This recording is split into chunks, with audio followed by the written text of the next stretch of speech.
ओम नमो भगवते वासुदेव ओम नमो भगवते वासुदेवाय। राधे राधे राधे बहनों, आज मैं आपको कार्तिक मातम का 18वां, 19वां और 20वां अध्याय सुनाऊंगी। अगर आपने हमारे चैनल को अभी तक सब्सक्राइब नहीं किया है तो कृपा करके हमारे चैनल को सब्सक्राइब कर दीजिए और हमारी वीडियो को ज़्यादा से ज़्यादा लाइक और शेयर ज़रूर कीजिए। धन्यवाद। राधे राधे। राजा पृथु नारद जी से पूछने लगे कि हे नारद जी, सब गोपियों में श्री राधा जी ही श्री कृष्ण को अति अधिक प्रिय क्यों हैं तथा कार्तिक मास में भगवान के साथ उनकी पूजा क्यों होती है? यह सब कथा विस्तार पूर्वक हमसे कहिए। तब नारद जी कहने लगे कि पहले मनवंतर में पांचाल देश में प्राचीन विहि नाम का राजा था। उसने भगवान विष्णु का अति सुंदर विशाल मंदिर बनवाया। वहाँ नित्य ही बड़े विधि विधान से भगवान का पूजन हुआ करता था। उसी नगर की अति सुंदर एक स्त्री प्रेम में विहल हो भगवान के सामने बड़ा ही मोहक नृत्य किया करती थी।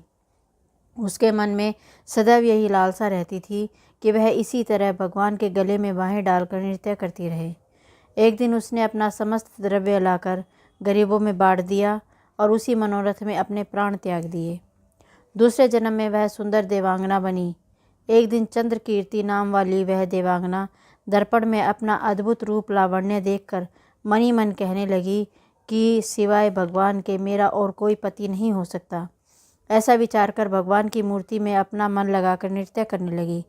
कुछ समय के पश्चात दैत्यों से दुखी होकर समस्त देवता ब्रह्मा जी की शरण में गए। तब ब्रह्मा जी ने विष्णु भगवान के कृष्णावतार लेने का संपूर्ण वृत्तांत देवताओं को सुनाया और उनको आज्ञा दी कि देवता ग्वाल बाल तथा देवांगनाएं गोपियों के रूप में जन्म लेकर भगवान की सेवा करें। चंद्रकीर्ति जो देवांगना के रूप में थी, ब्रह्मा जी से प्रार्थना करके बोली कि उसका पूर्व जन्म का मनोरथ पूर्ण होने की आज्ञा दी जाए, जिससे मैं भगवान के साथ नृत्य कर सकूं। तब ब्रह्मा जी ने उसको वरदान दिया कि तुम नंद ग्राम में वृषभान के गोप के घर में राधा नाम से जन्म लेकर सब गोपियों से अधिक भगवान को प्रिय होगी और भगवान तुमको अपने प्राणों से भी अधिक प्रिय समझेंगे। नारद जी कहते हैं, सो ब्रह्मा जी के वचनों को सत्य करने के लिए भगवान ने श्री कृष्ण अवतार में राधा जी के साथ रास में नृत्य किया और उनको प्राणों से अधिक प्रिय समझा। 18वां अध्याय समाप्त। 19वां अध्याय प्रारंभ। राधे राधे। नारद जी कहने लगे कि हे राजा पृथु, कार्तिक कृष्णा त्रयोदशी से शुक्ला द्वितीय तक यमराज को प्रसन्न करने के लिए दीपक जलाना चाहिए। इससे अकाल मृत्यु आदि नहीं होती। चतुर्दशी को नरक चतुर्दशी भी कहते हैं। उस दिन तिल का तेल, अपामार्ग तथा दुर्वा आदि लगाकर स्नान करना चाहिए। स्नान के पश्चात दक्षिण की ओर मुख करके अपसव्य होकर जल में तिल मिलावें और 3-3 अंजुलि से यमराज, धर्मराज, मृतव्यय, अंतकाय, कालाय, सर्वभूताय, चित्रगुप्ताय इन मंत्रों द्वारा यमराज का तर्पण करें। फिर सायकाल ब्रह्मा, विष्णु, शिव, दुर्गा के मंदिरों में दीपक जलावें। रात को श्री लक्ष्मी जी का पूजन करें। यदि कोई शस्त्र से मारा गया हो तो चतुर्दशी को उसके निमित्त भी दीपदान करें। इससे अक्षय फल में प्राप्त होता है। फिर कन्या, ब्रह्मचारी और तपस्वियों को भोजन करावें। इससे यमपुरी को नाप जाकर शिवलोक की प्राप्ति होती है। गौशाला में दीपक जलावें। फिर लक्ष्मी जी की स्तुति करके उनको जगावें। जिस प्रकार पतिव्रत स्त्री अपने पति से पहले जागती है, उसी प्रकार लक्ष्मी जी भी भगवान से 12 दिन पहले जागती रहती है। अमावस्या को दिन में बालक, वृद्ध और रोगियों को छोड़कर अन्य कोई भोजन ना करें। सायकाल में लक्ष्मी जी का पूजन करके तब स्वयं भोजन करें। घर को फूल माला आदि से सजाकर रात्रि को सारे घर में दीपमाला करें।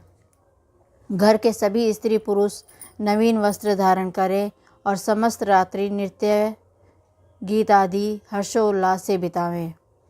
रात्रि भर दीपक जलाना चाहिए। उस रात्रि को लक्ष्मी जी सब घरों में घूमती हैं तथा जो घर अधिक सुंदर दिखाई देता है और रमणीक होता है उसमें बहुत दिनों तक निवास करती है। एक प्रहर रात्रि शेष रहने पर घर का रूप कूड़ा करकट सूप या पुराने पंखे पर रखकर बाहर फेंक देना चाहिए। ऐसा करने से वह घर धन धान्य से पूर्ण रहता है।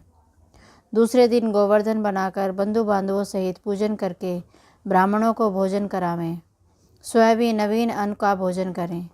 भगवान श्री कृष्ण ने इंद्र का मान मर्दन करके गोवर्धन पर्वत का पूजन इसी दिन किया था।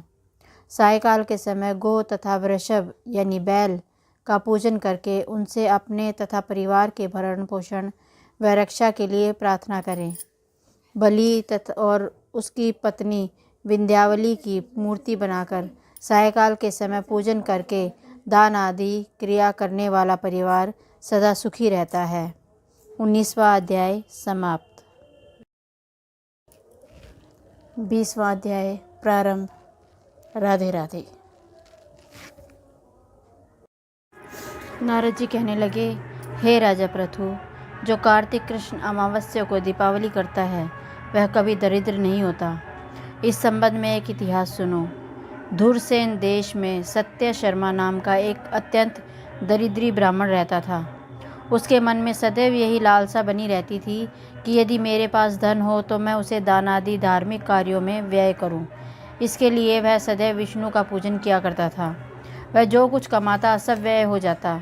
तब इस दरिद्रता निवारण का उपाय पूछने पर एक विद्वान से उसने बताया कि तुम धन को प्राप्ति के लिए शिव जी की आराधना करो। तब से वह शिव जी का उपासक बन गया।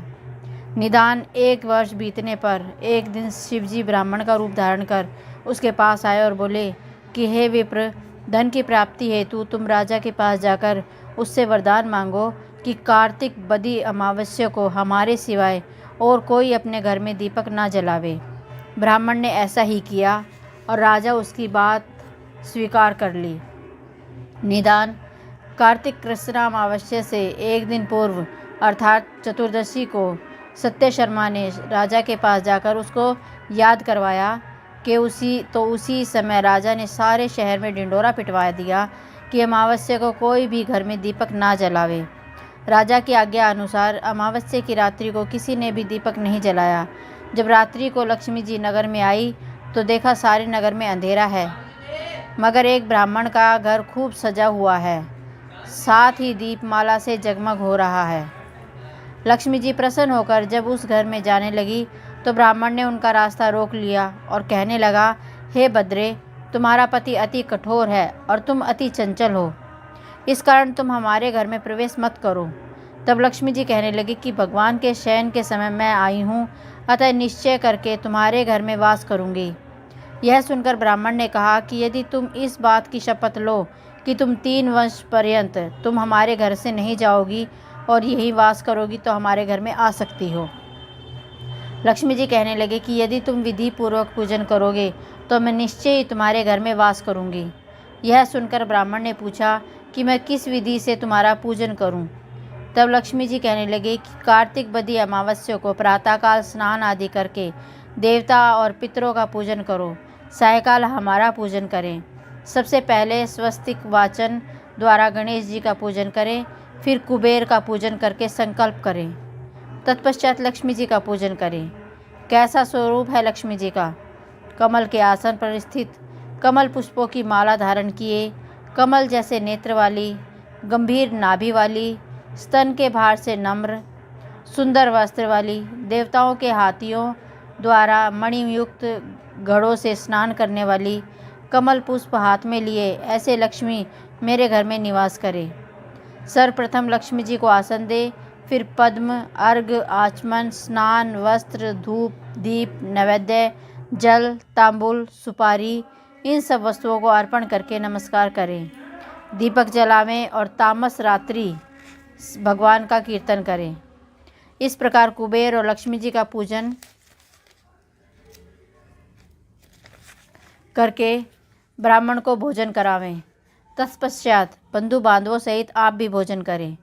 सत्य शर्मा ने विधिवत इसी प्रकार किया, जिससे उसके घर बहुत सा धन धान्य हो गया। इसके पश्चात उसने अनेक यज्ञ भी किए। फिर सत्य शर्मा विरक्त होकर मथुरा जी चला गया और वहीं पर समाधि लेकर विष्णु लोक को प्राप्त हो गया। 20वां अध्याय समाप्त।